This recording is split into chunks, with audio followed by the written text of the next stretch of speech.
Hello friends, today we are going to discuss the parallel resonance condition.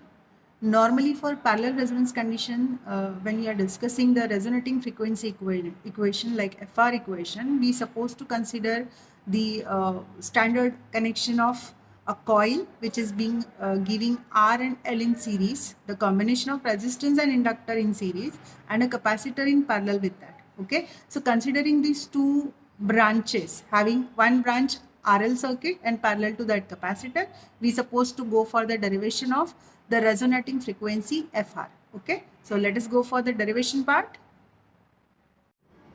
Okay, so let us consider a parallel AC circuit which is comprising a coil having resistance R and L, so combinedly giving the impedance ZL, connected across a capacitor C.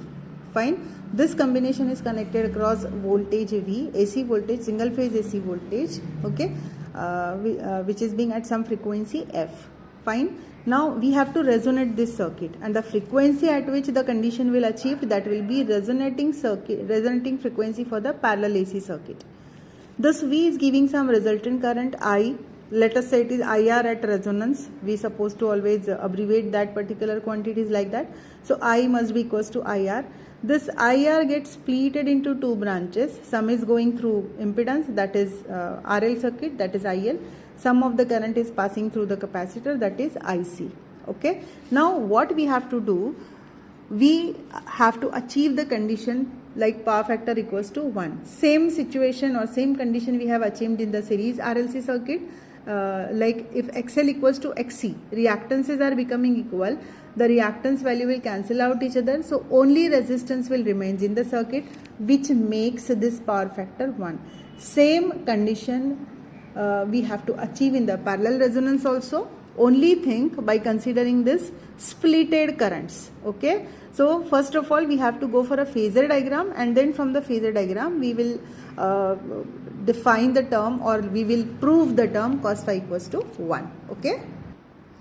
Okay, so the simple phasor diagram is, let us plot V as a reference phasor.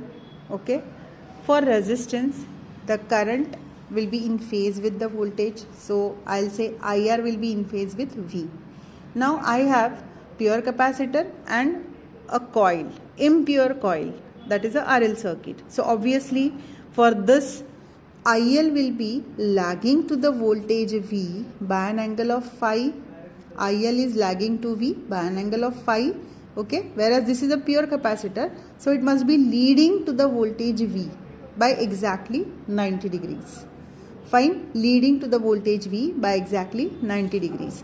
What I'll do, I'll plot the resultant for IC and IL over here. So just form a parallelogram. Okay. Okay. So what I'll do then, once I draw the phasors for IC and IL, I'll resolve the phasor IL into two parts. One is the active part, another one is the reactive part. Let us say the reactive component of IL will be IL sin phi L, and active component which is lying on the x-axis, that is IL cos phi L. Can I say here IR is equals to IL cos phi L, because lying on the same axis, x-axis. Okay, so I can say IR is equal to IL cos of phi L. If I say here IC and IL sin phi L, these are also the reactive components. Fine. These two components when becomes equal, then this will be cancelling out each other. So I'll say my original IR is equals to IL cos phi L, that will be in phase with V.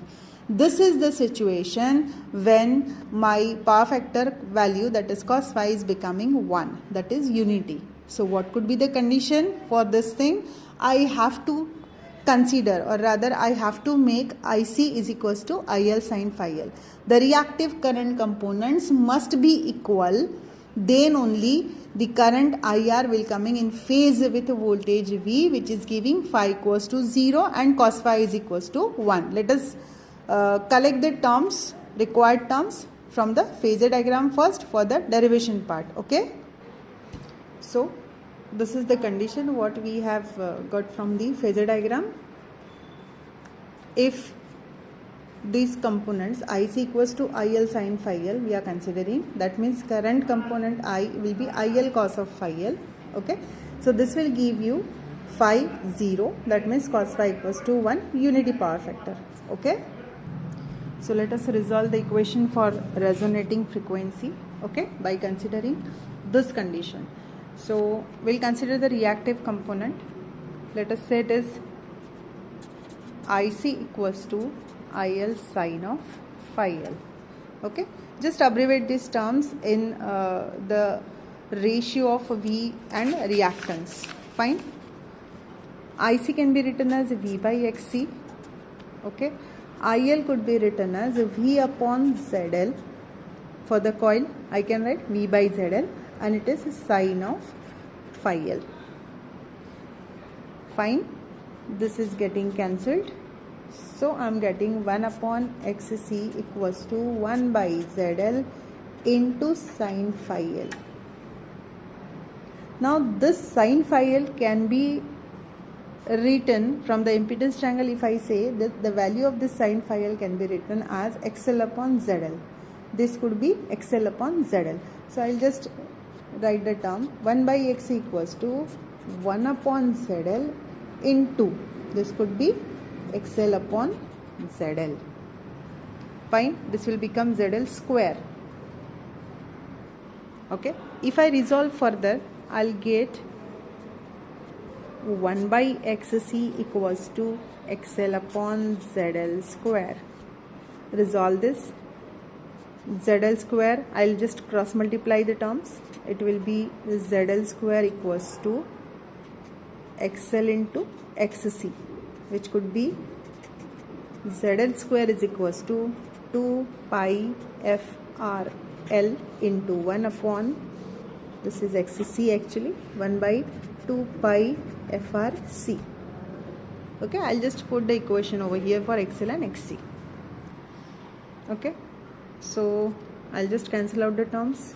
2 pi FR will get cancelled over here. So I'm getting ZL square equals to L upon C. Okay, give it equation number 1. ZL square equals to L by C, equation 1. ZL square, again I can put the value in terms of R and XL. So it could be R square plus XL square equals to L upon C. Is it? Now I want resonating frequency. So XL could be again represented in terms of FR. So I'll write R square plus 2 pi FR L bracket square equals to L upon C. Fine, I have just represented XL as 2 pi FRL. So whole bracket square equals to L by C. So just separate out the terms. 2 pi FRL square equals to L by C minus R square. Just transfer the term. L by C minus R square. Okay. Now I want this thing. So I'll just keep this FR this side. Okay. FR equals to, and the whole term will be shifted over here. It's a square term. So while shifting to the other side, the square root will be applied over there. Right. So now after solving this, the term becomes 1 upon 2 pi L under the square root L by C minus R square. Okay, L by C minus R square. So this would be the equation for resonating frequency FR. I'll just highlight it. Fine. FR equals to 1 upon 2 pi L under the square root L by C minus R square. Now if I assume the resistance value is somewhat small, very small, then this could be omitted from the equation, or rather I'll assume that this is almost 0. Very small means it is almost 0. So after solving this equation, if I omit R square, after solving this equation, FR will be again same as 1 by 2 pi root LC. Okay, is it the same equation for series resonance? Okay, frequency equation for series resonance. Same equation will be there for parallel resonance, but provided R is negligible, I can say. Okay, it is negligible. If R is negligible, we can go for the same equation, Fr equals to 1 by 2 pi root LC, as if we have solved for series resonance. If R is considerable, then we can go for this equation. Okay, Fr equals to 1 by 2 pi under the square root L by C minus R square. Clear? Fine. Then at resonance, the impedance could be ZR. Okay, that can be again resolved by considering the active component I is equals to IL cos of phi L, and if I solve that particular equation by putting certain values, I'll get ZR equals to L upon CR. ZR equals to L upon CR. Okay, after resolving the terms, I'll get the equation ZR equals to L by CR. So equation 1 you have to remember. Second, for impedance ZR you have to remember L by CR. Fine. Another thing is third one, Q factor. Okay, Q factor value after resolving the equation using the term IL or IC upon IR. What is Q factor? In series resonance it was VL or VC upon VR. In parallel resonance it is IL or IC upon IR. Okay, when I resolve this equation, I'll get the term 2 pi FR into L upon R, capital R. Okay, it is capital R. Done. So this is how 3 equations we have to always remember while solving the parallel resonance circuit. Fine. Thank you.